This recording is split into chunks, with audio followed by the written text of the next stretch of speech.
Hi friends, welcome to my Dhwaja. एक दूसरा tasty recipe आपके लिए। बच्चों का हेल्थ और बच्चे का फेस्टिव सीजन, बच्चों को स्वीट खाना पसंद आना, बच्चे के लिए कोई डेजर्ट बना, ये एज अ पेरेंट हमारे लिए भी बहुत ज़्यादा एक्साइटिंग हो सकता है। Bye the way all of you, हम लोग लॉन्च कर रहे हैं नूडल्स और पास्ता। नूडल्स 3 फ्लेवर में, रागी, मल्टी मिलेट एंड मोरिंगा, और पास्ता 2 फ्लेवर में, मल्टी मिलेट और रागी। अगर आपको माय ध्वजा के नेचुरल पास्ता और नूडल्स आपके बच्चों के लिए और फैमिली के लिए एक्सप्लोर करने हैं, do by it from www.mydhuja.com। आज हम आपके लिए लेके आए हैं बेसन कोकोनट बर्फ़ी। बाय द वे ये बर्फ़ी बहुत टेस्टी लगती है, मुंह में डालते ही मेल्ट हो जाती है, ऑलमोस्ट मार्केट डेजर्ट की तरह लगता है। घर पे बनता है तो आप बच्चों को बहुत आराम से दे सकते हो। अगर आपका बच्चा 1 साल के अंदर है तो आप लोग इसी सेम रेसिपी में बेसन के बदले मूंग दाल का आटा भी यूज़ कर सकते हो।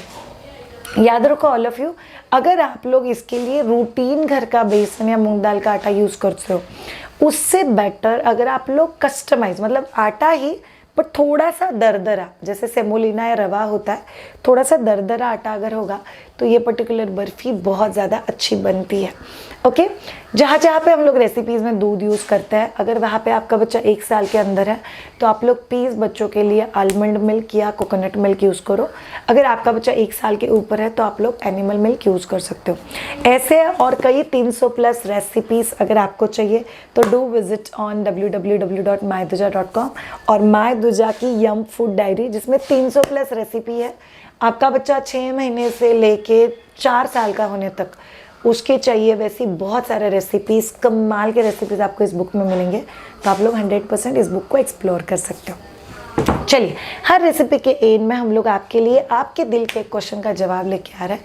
तो आज के क्वेश्चन का जवाब क्या है? बहुत ही सिंपल जवाब है आज के क्वेश्चन का। पहले क्वेश्चन क्या है बता देती हूँ और वो सिंपल जवाब की तरफ जाएंगे। क्वेश्चन ये है कि श्रेया, मेरे बच्चे को गैसेस बहुत ज़्यादा होते हैं, गैसेस कितने दिन होंगे और ऐसे कौन से फूड आइटम हैं जो हमको बच्चे को नहीं देने चाहिए? चलिए, एक कमाल का रेसिपी बेसन कोकोनट बर्फ़ी आपके बच्चों के लिए और फैमिली के लिए एक्सप्लोर करते हैं, और रेसिपी के उस तरफ हम आपके सवाल का जवाब देंगे। So do keep watching till and. Barfi दिखने में बहुत ज़्यादा अच्छी लगती है। याद रखो ये मील नहीं है, बट आप घर पर बना के रख सकते हो, जो बहुत इजीली बच्चा कंज्यूम कर सकता है। सो 1 बाउल बेसन, मैंने आपको इसके ऑप्शन ऑलरेडी बता दिया। आधा बाउल घी, प्रिफरेबली यूज़ काऊ का घी, प्रिफरेबली होममेड। आधा बाउल डेसिकेटेड कोकोनट, आप ड्राई कोकोनट अगर घर पे है तो उसको भी ग्रेट करके यूज़ कर सकते हो। जैगरी पाउडर हम लोगों ने यूज़ किया है, आप यहाँ पे डेट्स पेस्ट भी डाल सकते हो। तो आपने गरम पैन में बेसन डाला, उसको रोस्ट करके ले लिया। अगर जो मूंग दाल का आटा यूज़ करो तो वो रोस्ट करके ले लो। उसको एक स्लाइटली ब्राउनिश ऑरेंजिश कलर आता है and it gives a beautiful smell. वो स्मेल आना बहुत ज़्यादा ज़रूरी है, बिकॉज वही चीज़ इसको टिकाऊ बनाता है। हम लोग और कोई प्रिजर्वेटिव तो डाल नहीं रहे, तो इसको बहुत अच्छे से उस प्रोसेस से जाना इज़ वेरी वेरी इंपॉर्टेंट। सो अगर आप लोग देखोगे हम लोग उसको कॉन्स्टेंटली मिक्स कर रहे हैं so that we do not have lump formations, और एक बहुत अच्छे कंसिस्टेंसी का मिक्सचर वो बन जाए। हम लोगों ने कोई भी और लिक्विड, पानी, दूध ऐसा कुछ ऐड नहीं किया हुआ है। बेसन को पकाने का जो प्रोसेस है वो उसको ब्राउनिश करने में और घी के साथ रोस्ट करने में हो जाता है। फिर आप लोगों ने प्लेन बटर पेपर लिया हुआ है। अगर आपके पास बटर पेपर नहीं है तो आप लोग प्लेन थाली को अच्छे से घी लगा के उसके अंदर भी इस आटे को डाल के बहुत अच्छे से हाथ से उसको स्प्रेड कर सकते हो। हाथ से नहीं किया तो ऐसे चम्मच से या कटोरी का जो बैक साइड होता है उससे भी कर सकते हो। फिर उसको आप 10 मिनट के लिए रखना है, उसको गार्निश करो और यमी यमी टेस्टी टेस्टी सी बर्फ़ी बच्चे को खाने के लिए दो।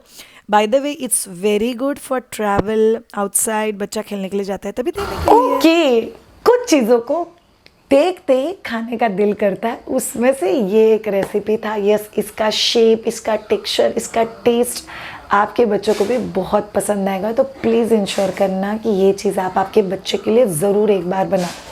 आप जानते हैं बच्चों को गैसेस क्यों होता है?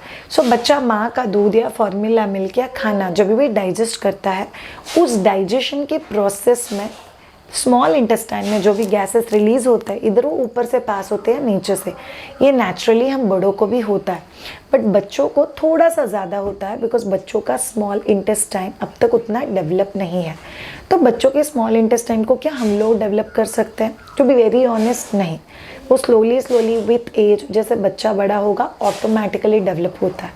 बट हम लोग को ऑब्जर्व करना है क्या उनके खाने पीने में कुछ चेंजेस करके या माँ के खाने पीने में कुछ चेंजेस करके बच्चे के गैसेस में कुछ फ़र्क पड़ता है। All of you should know. बहुत सारे लोग आपको बोलते हैं ये बंद कर दे, वो बंद कर दे, वो बंद कर दे। आपको एक्सपेरिमेंट करना है। से मैं भी आपको आज 4-5 चीज़ें बोलूँगी, कुछ चीज़ें बंद करके देखो। अगर उससे गैसेस में फ़र्क पड़ता है तो यस, उन चीज़ों की वजह से गैसेस हो रहे हैं। अगर कुछ फ़र्क नहीं पड़ता है तो प्लीज़ कंटिन्यू ईटिंग। सो मैं आज जो भी चीज़ें बता रही हूँ वो माँ के डाइट में माँ ने भी ख्याल रखना है। बिकॉज अगर आप ब्रेस्ट फीडिंग करने वाली मम्मा हो तो वो भी आपको ख्याल रखना है। अगर आप बच्चे को डाइट दे रहे हो तो बच्चे के डाइट में भी ख्याल रखना है। कैबेज, कॉलीफ्लावर, ब्रोकली, ये तीनों वेजिटेबल से गैसेस हो सकते हैं। सो अगर आप बच्चे को as a finger food, as a cutlet, as a soup अगर ये तीनों वेजिटेबल्स यूज़ करते हो, so you need to experiment with these vegetables. Point number 2, ऐसे सारे खाने पीने के आइटम जो ज़मीन के अंदर उगते हैं। सो मूली है, गाजर है, अनियन है, पोटैटो है, स्वीट पोटैटो है, जो ज़मीन के अंदर उगता है, मूंगफली है, इन सभी चीज़ों की वजह से बच्चे को गैसेस हो सकते हैं। सो बच्चे को कोई भी ऐसा चीज़ जो ज़मीन के अंदर उगता है वो कच्चा नहीं देना चाहिए। अगर आप ब्रेस्ट फीडिंग करने वाली मदर हो तो आपके भी डाइट में ज़मीन के अंदर उगने वाली चीज़ें कच्चे पेट में नहीं जानी चाहिए। नंबर 3, दूध और दूध से बनी चीज़ें, milk and milk products you should be taking care of. बहुत सारे लोगों को ऐसा लगता है कि मेरा बच्चा जितना ज़्यादा दूध पिएगा उतना हेल्दी बनेगा, मैं जितना ज़्यादा दूध पीऊँगी उतना मुझे ब्रेस्ट मिल्क आएगा। This is a complete myth. आप लोग को 100% ख्याल रखना है कि मिल्क एंड मिल्क प्रोडक्ट्स आपके पेट में ज़्यादा नहीं जाना चाहिए। If you can take care of this you will be sorted. Number 4, आप लोगों को ध्यान में रखना है दाल, स्पेशली चना दाल, छोले, राजमा। राजमा से भी बहुत सारे लोगों को गैसेस नहीं होते बट बहुत सारे लोगों को होते हैं। चना दाल से कुछ लोगों को नहीं होते, कुछ लोगों को होता है। सो बेसिकली ये पूरा एक्सपेरिमेंटेशन का जर्नी है कि कौन सी चीज़ खा के आपके बच्चे को इस घड़ी बहुत गैसेस हो रहे हैं। So you have to be careful. Last but not the least, अगर आपके बच्चे को कॉन्स्टिपेशन हो रहा है तो ये भी एक साइन है कि आपके बच्चे को गैसेस है, और आपके बच्चे को गैसेस हो रहा है तो ये भी एक साइन है आपके बच्चे को कॉन्स्टिपेशन है।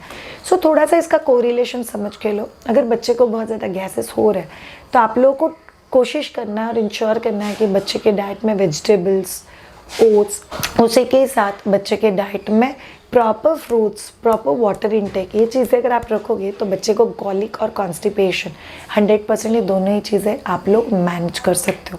सो खाना पीना बंद करना is never the solution but experimentation करना is important. By the way, अगर आप कोई चीज़ ढूंढ लेते हो कि इस चीज़ की वजह से मेरे बच्चे को या मुझे गैसेस हो रहा है, तो आपको वो चीज़ कंप्लीटली कभी भी बंद नहीं करना है। 2-3 दिन बंद करके देखना है और फिर थोड़े थोड़े अमाउंट में वो चीज़ इंट्रोड्यूस करते जाना है ताकि ग्रेजुअली उसका जो बॉडी पे होने वाला असर है वो भी कम हो जाए। Thank you so much all of you. Keep watching my Dhwaja. Have a great time. Bye.